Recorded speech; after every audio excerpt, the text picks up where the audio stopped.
iyong palakpak kay Mr. Lance Posadas! Alright!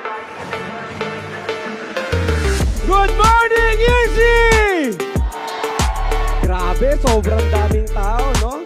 Alam niyo po, pag-park ko kanina dyan, okay? Tapos tinignan ko yung mga tao nagpapapicture sa kotse. Sabi ko, ito talaga yung community ng Easy. Sabi ko, paano mo masasabing ito yung community ng Easy? Karamihan ng mga tao, puro gwapo saka magaganda.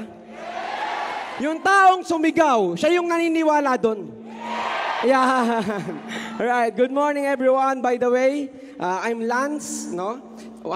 Bago ko simulan yung talk ko, bago ko pakita yung mga slides, gusto ko munang gamitin tong opportunity na to para makapag-thank you sa ating mga may-ari, no? Maraming salamat, Doc Ed, sa pag-create po ng ganitong kumpanya. Dr. Connie and Sir John. Pangalawa, sa management, sa mga vice presidents, thank you so much po. And sa pag-support, no, all the way pa ang team namin from Marikina. Okay, pumunta ba dito yung The VIP Club? Okay, hello. And bago ko simulan, and gusto ko lang pasalamatan, special mention ko lang yung aking mentor in life. Di ba yung girlfriend ko, si Mentor Aya sa Mentor. Thank you, Mentor. Alright, so bago ko mag-start, no, konting sharing lang. Gusto ko munang makuha po yung atensyon ninyong lahat. Since ako po yung first speaker, no, gusto ko sa akin ito manggaling na yung mga ipapakita po namin sa inyo ngayon, may mga picture, mga sharing, no, may mga kikwento kami, mga bagay na nabili na pundar namin. Sana, wag niyo pong tignan sa point of view na parang niyayabangan kayo. Okay? Sana tignan niyo po ito sa point of view na ini-inspire namin kayo at china-challenge namin kayo. Kasi kami po mismo, ako po mismo, bago ako may ma-achieve, kagaya mo lang din ako before na pag nakikinig ako, nai-inspire ako. Okay? Na pag nakikinig ako, na-challenge ako. Ayos po ba yun? Bago tayo magsimula, gusto ko munang sabihin mo sa katabi mo, sabihin mo, ma-inspire ka! Gumanti ka, syempre, gumanti ka, sinabihan ka eh. Sabihin mo yung nagsabi sa'yo, sabihin mo, ma-challenge ka! Right, okay. So yan po, yan yung gusto natin mangyari ngayong gabi, no? Ma-inspire at ma-challenge. Okay? Nagsimula ako sa ganitong business at the age of 18. Ngayon, no, 25 na ako. 7+ years ko na itong ginagawa yung business. Pero, medyo magiging kakaiba po siguro sa inyo yung talk ko kasi 2 years pa lang po kami sa Easy. Okay, 2 years. Kami po ay galing sa ibang kumpanya. Alright? Alam nyo po ba, noong mga panahon na yon, ganitong event ng Easy, ito yung pinapangarap namin na event. Alam nyo po ba pag may event yung Easy? Sige, palapahan po muna natin. Alam nyo po ba, pagka may event yung Easy, lagi lang kami nakasubaybay sa YouTube. Okay? Lagi lang kami nakasabaybay sa Usapang Easy. Alright, shoutout sa gumagawa nun. Lagi lang kami nanonood doon. Tapos pinapangarap namin na sobrang ganda ng kumpanya nila, no? Sobrang ganda talaga ng Easy. Alam nyo, yung posisyon mo ngayon, alright? Yung mga bagong member, yung mga first time po ma-invite dito, yung mga bagong member, yung tipong na-encode lang yung account mo sa Easy. Kahit 0 left, 0 right, kahit wala ka pang income, yung posisyon mo na yan, pangarap na namin yan noon. Okay? Yung sitwasyon mo na makating ng live dito, pangarap na namin yan. Okay, kaya alam mo yung na-encode po yung account namin sa Easy. Ang tawag ko doon, dream come true na. Okay, ganun po yung ka-gratefulness namin. No, ganun po namin nararamdaman na swerte kami. Alam mo ba swerte ka? Ulit. Alam mo ba na swerte ka? Bakit? Paano ko nasabing swerte ka? Isipin mo, sa dinami-dami ng kumpanya, napunta ka sa number 1 company. Di ba? Alam mo, hindi lang ako. Yung posisyon mo ngayon na naka-encode ka, na pag binubuksan mo yung account mo sa DTC ng M Global, yung posisyon mo na yan, pangarap ng maraming network marketer sa labas. Pangarap nila. Okay, kaya yung dito ka lang umahataw, alam mo, sobrang grateful na yan, sobrang sarap na sa pakiramdam. Ngayon, nag-start po kami sa company, ito. Nag-start po ako sa negosyo na ito yung tsura ko. Okay, batang-bata, 18. Yung magulang ko po, vegetable vendor. Nagtitinda ng gulay. Nakatira po kami sa squatters area. Ibig sabihin, yung bahay na tinayuan namin, yung lote nun, hindi sa amin. Okay? Ngayon, ito po. Nung na-encode po yung account ko sa Easy, pinicturean ko. Kasi sobrang baliw na baliw ako eh. Ganun ko namin ma-appreciate. Na-encode po yung account ko, January 25, 2022. 0 left, 0 right, tapos walang income. Ngayon, ito yung gusto kong i-share po sa inyong lahat. Bakit mabilis kaming kumita ng malaki? Kasi ganun nga po yung nararamdaman namin. Ang nararamdaman namin, swerte kami. Ang nararamdaman namin, nasa magandang kumpanya kami. Okay? Ngayon, hindi ko alam kung ano yung sitwasyon mo ngayon. Hindi ko alam kung may pinagdadaanan kang problema o whatsoever. Kami nung nagsimula o kami dito, ang puro lang pakiramdam namin, puro lang swerte tayo, nasa easy na tayo, no? Pag binubuksan namin yung account namin, tapos sa website ng AIM Global, naangiti agad kami. Kahit wala pang income, yun naka-encode lang kami dito, tuwang-tuwa na kami. And alam mo yung pakiramdam na yon, ang tawag po doon, light. Ang tawag po doon, magaan. Gratefulness. Alam mo ba yung mga taong magagaan, mas madali silang umaangat sa life? Tama ba? Pansin mo, pag naangiti ka, ang gaan ng pakiramdam mo. Pag nakasimangot ka, ang bigat, kahit wala ka namang sakit, ang bigat ng pakiramdam. Ngayon, you are inviting people to join in your journey. Nagayaya ka ng mga tao eh. From point A to point B, ang nasa gitna, tawag process. May journey. Nag-i-invite ka ng mga tao sa journey mo. Alam mo ba, mas madali at mas madaming sasama sa'yo pagka magaan ka. Alam mo ba na mas madali, mas mabilis kang aangat pagka light yung energy mo. Kaya alam mo, ang paniniwala lagi namin, sobrang swerte namin. Tingnan nyo to ha. Paano ko mapapatunayan sa inyong swerte tayo? Isang example muna, bago ko ano yung PowerPoint ko. Okay, paano ko mapapatunayan sa iyong swerte tayo? Subukan mong magtanong ng 5 taong kakilala mo sa labas. Subukan mong tanongin sila. Ito yung tanong mo. Paano kaya tayo aasenso? Paano kaya tayo yayaman? Okay? Pag tinanong mo yon sa hindi member ng EC, anong sagot sa'yo? Ha? Yayaman? Tumaya ka ng loto. Tama? Kasi i-edit mo yung picture mo na ganun. Okay? Tumaya ka ng loto. O yung iba, anong sasabihin sa'yo? Ha? Yumaman? Halika na, magnakaw tayo sa bangko. Ganun yung sagot nila. Mga kwentong barbero. Bakit? Bakit yung sagot nila pabalang? Kasi alam nila yung tanong mo, imposible. Imposible, hindi nila alam. Babalik ta rin natin. Yung mga tao, sila magtatanong sa'yo, paano aasenso? Anong sagot mo? PM is the key. Di ba? Subukan mo, pag tinanong nila tayo, meron kang clear answer. Alam mo yung sagot, paano aasenso? Bakit? Kasi napapatunayan mo na, marami ka nang nakita ng mga ordinaryong tao yumaman sa negosyong ginagawa mo. So ngayon, dahil grateful kami, okay, grateful, swerte, nasa easy na kami, ang sarap ng pakiramdam, ang gaan. Tingnan niyo po yung nangyari. In just 39 days, kumita po ako ng 1 million. Alright? Imagine. Pwede pala yun, no? From zero income, walang left, walang kanan, walang kahit ano. In just 39 days, pwede kang kumita ng million. Alam niyo po yung kinita ko yung million na yan, umpisa hindi rin ako iniwala eh. Ba't ganun kabilis? Hindi ko nga ginaul yan actually. Wala akong goal na ganun. Ang alam ko lang, kailangan lang, nararamdaman ko na yung ginagalawan ko ngayon, nasa magandang kumpanya na ako. Ang nagdala po sa amin dito, yung pagiging magaan. Okay, sabihin mo sa katabi mo, magaan. Okay, ito po yung naging check. Alright, listen up. Ito po yung naging income. And hindi lang ako, pati yung girlfriend ko po. Okay, tingnan nyo ha. In just 67 days, kinita rin niya yung 1 million niya. So dalawa kami, Millionaires Club. Okay, nakapag-talk kami ng MOA Arena. And yan, in our first year, naging part po kami ng Elite Club or Top 50. Okay, ngayon po yung second year. Okay. Alam niyo, ito yung pinaka-favorite na part ko sa DTC. Pagka binubuksan ko yung DTC, ito ako kilig na kilig eh. Pag nakikita ko yun, empowered consumerism, turning ordinary people into extraordinary millionaires. Alam mo, bakit ako kilig na kilig dyan? Kasi every time na mababasa ko yan, kinikilabutan ako kasi totoong nangyayari sa grupo namin. Alam niyo po, kami in less than 2 years, nakapag-rate kami ng 20 plus Millionaires Club. Doon ko na-discover na kung ano ka pala, gagayahin ka ng mga magiging kasama mo. Pagka magaan ka, lahat sila magiging magaan. Pag appreciative ka, lahat sila magiging appreciative. Kaya nga lang, pag tayo nakasimangot, nakareklamo, ganoon din, mahahawa rin pala. So dahil mabilis kami, magaan kami, ang nangyari, ito yung pinaka-favorite ko. Okay? Pinaka-favorite kong picture. Ito po kami before. Kumakain kami sa Top Silogan. Pag kumakain kami dyan, madalas nagagalit yung may-ari nung kainan. Kasi yung order namin pang isang tao lang, pero ang tagal namin pumupunta doon para mag-meeting. Ngayon, tignan nyo ito yung left picture. Okay, ito yung hustle area. Tandaan mo, pag merong hustle area, merong life after hustle. Ito na po yung nangyari sa kanan. Okay? Ngayon, gusto kong tignan mo yung mga kasama mo dito sa Umbria. Okay, tignan mo yung mga kasamaan mo. Okay? After 1 year, after 2 years, magkakaroon kayo ng ganitong picture din. Okay? Nakaka-excite ba?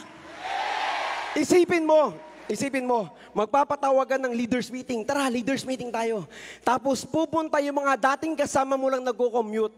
Pupunta yung mga dating kasama mo lang sa hub. Pupunta sila, dala-dala yung mga maiingay nilang sports car. Okay? Yun na yung life after hustle. Ngayon, alam nyo, itong mga taong to, isipin nyo, yung nasa picture po na yan, yung naka-BRC, ang background niya dating tambay. Nakabili ng sports car. Yung isa naman po, dating sales lady. Nakabili din ng Genesis. Yung mentor naman namin, dating estudyante, naka-MX-5. Naka-Mustang. Alright? Dati, yung picture na ganito, yung picture na to, puro lang 7 pesos na hawak namin dyan. Ba't 7 pesos? Pamasahe sa jeep. Or di naman kaya, puro ticket ng bus. Okay, yun lang naipon namin. Ngayon, pag nagpipicture na, ganyan. Okay? Ito yung latest na car achiever namin. Babae rin. Factory worker. Naka-Genesis. Yung taas ng kotse niya, pwede kang lumabas, pwede kang sumilip. Okay? Alam niyo po, ang gusto kong i-share sa picture na to, ito ang aming latest car achiever, si Marvin. Okay? Dating sales demo. In just 8 months, nabili niya yung Subaru BRC niya. 8 months.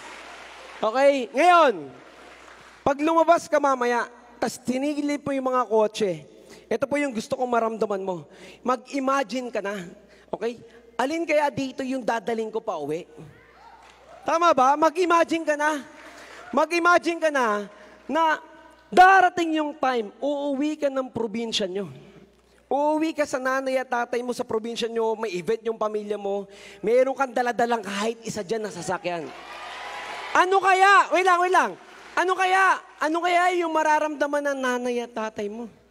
Ano kaya yung mararamdaman ng mga kamag-anak mo? Ano kaya mararamdaman ng mga taong sinabing hindi totoo yung ginagawa mo? Dapat nag-i-imagine ka ng ganun. Alam mo, napaka-importante ng imagination. Lahat po kami, kaya kami nagkaganito, nagsimula lang yan din before sa kwentuhan. Kagaya nyo, nagpipicture ng mga kotse. Ganon din kami before. Kagaya nyo, after neto, magkwekwentuhan kayo. Ano kayang kotse mo? Ano kayang kotse mo? Kami rin. Kaya nga lang, meron akong gustong i-share sa inyo. Okay lang ba mang real talk? Okay lang ba may sabihin ako na bagay na hindi mo gustong marinig pero kailangan mong marinig? Okay lang ba yon? Alright. Ngayon, alam mo ano yung pinakamasakit na mararamdaman mo? Okay, na i-wish mo na sana hindi mo maramdaman sa pag-iisip member mo. Alam mo, tanungin nyo kung ano? Okay, yung salitang regret. Okay, yung salitang panghihinayang. Okay? Alam mo, dito sa negosyo natin, matira mayaman. Yung pinakamatibay, yung pinakamatagal, yung tuloy-tuloy yung mahataw, yun ang yayaman. Kaya nga lang, listen up guys, listen up. May mga moment na may mga taong titigil, nagkaroon ng problema, na-reject, may problema sa pamilya o whatsoever, may magiging dahilan na may titigil. Ngayon, ito yung pinakamasakit. Pag tumigil ka sa negosyong ginagawa natin, o para sa mga first-timers, pag hindi ka nag-join, hindi ka sumama sa taong nagdala sa'yo, okay? After ilang months, after ilang years, magkakaroon ng moment, isang gabi, hindi ka makakatulog ng maayos. Out of nowhere, hindi ka makakatulog ng maayos. So kukunin mo yung cellphone mo. Okay, mag-i-scroll ka, maghahanap ka ng antok mo sa Facebook. Habang nag-i-scroll ka, magpa-flashback sa'yo, bigla mong maaalala yung katabi mo dito sa Umbria. Okay? Kamusta na kaya siya? Bigla mong maaalala yung upline mo na nagdala sa'yo dito. Ano na kayang buhay nila? Okay? Kasi tumigil ka rin, nag-quit ka rin. So ngayon, babalikan mo yung Facebook nila. Okay? Pagtingin mo sa Facebook nila, biglang nag-post, sabi niya, see you guys. Ito na yung lugar, ito na yung oras. See you sa aking car reveal. Wow. magkaka-reveal na. Okay? O di naman kaya, sinabi niya sa post niya, see you sa aking sports car reveal. Push, naka-sports car na.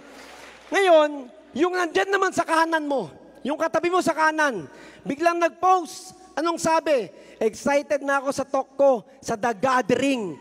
Dala-dala niya na yung sarili niyang sports car. Habang tinitignan mo dati, katabi ko lang to sa haba. Ito lang yung katabi, ito yung last ng hilik pa nga na ito dati, oh. Ito nga dati, wala nga itong pangkain, oh. Kasama ko lang ito mag-commute, ah. Tapos ngayon, kasama niya na yung grupo niya, nagtatravel sa buong mundo, iniikot na. Habang tinitignan mo yung Facebook nila, napapangiti ka. Siyempre, mga dati mong kaibigan. Kaya nga lang, maya-maya, mapapatingin ka, grabe, ang ganda na ng buhay nila.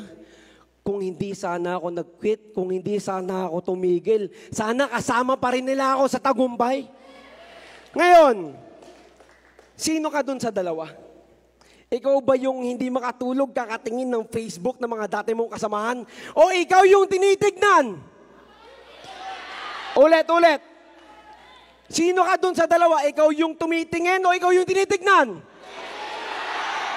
So kung gusto po natin magkaroon ng magandang resulta sa negosyong ginagawa natin, ang ultimate secret ho talaga, matira mayaman.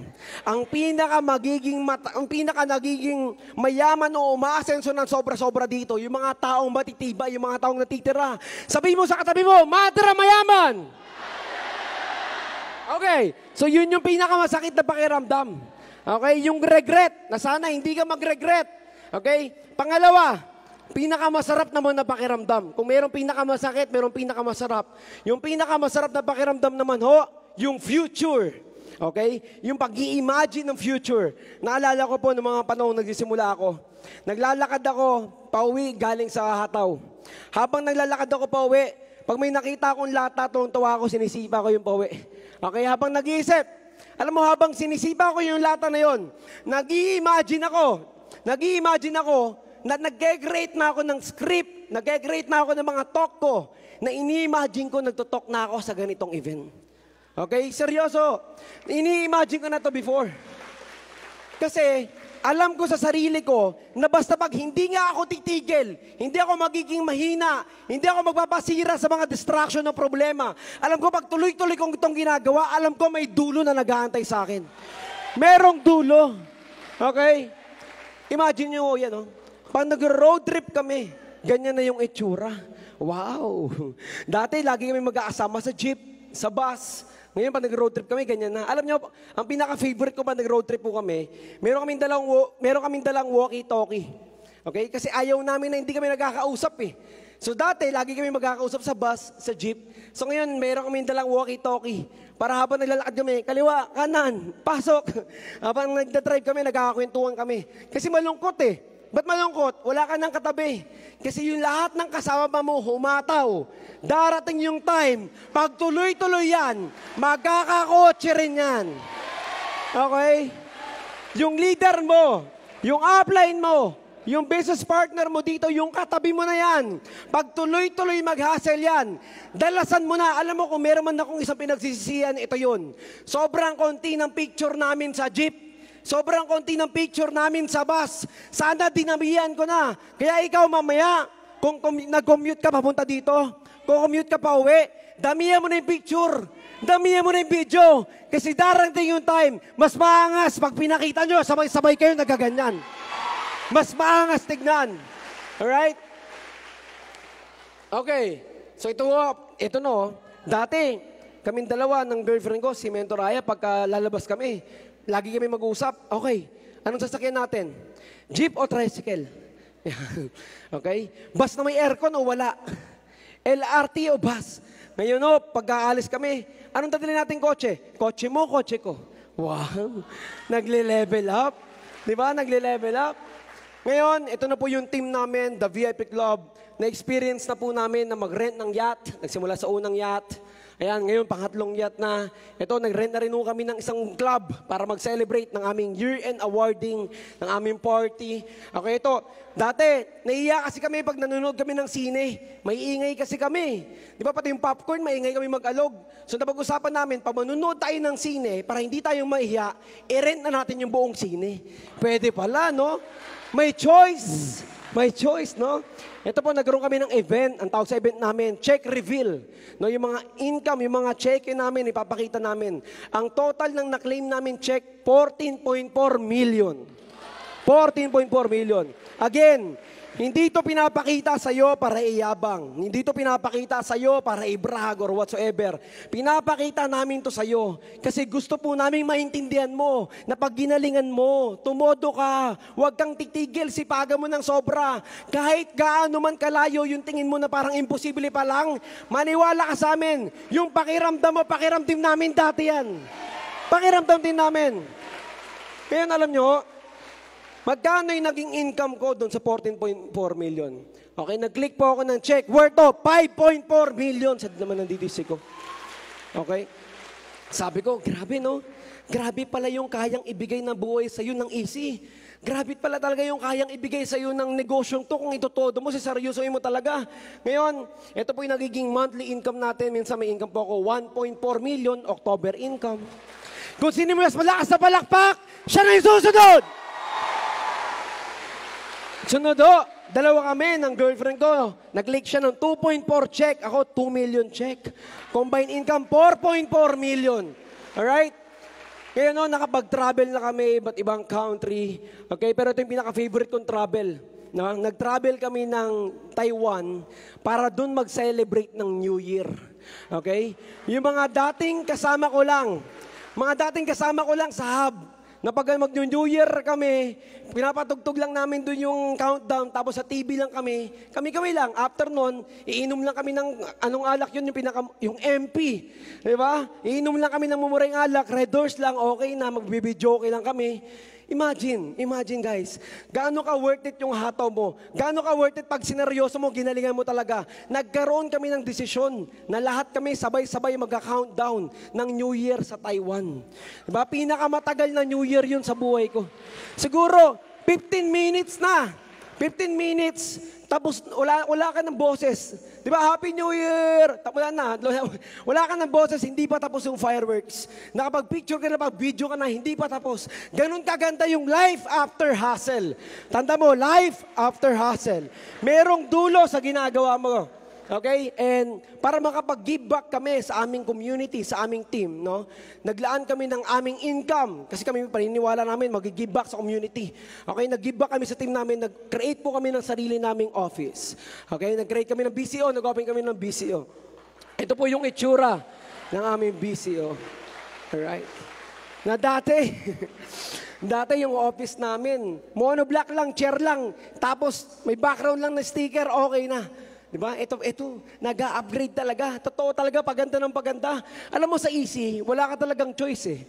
Okay? Wala ka talagang choice. Gaganda talaga buhay mo dito. Okay? Sa easy, wala ka talagang choice, kundi aasenso ka talaga.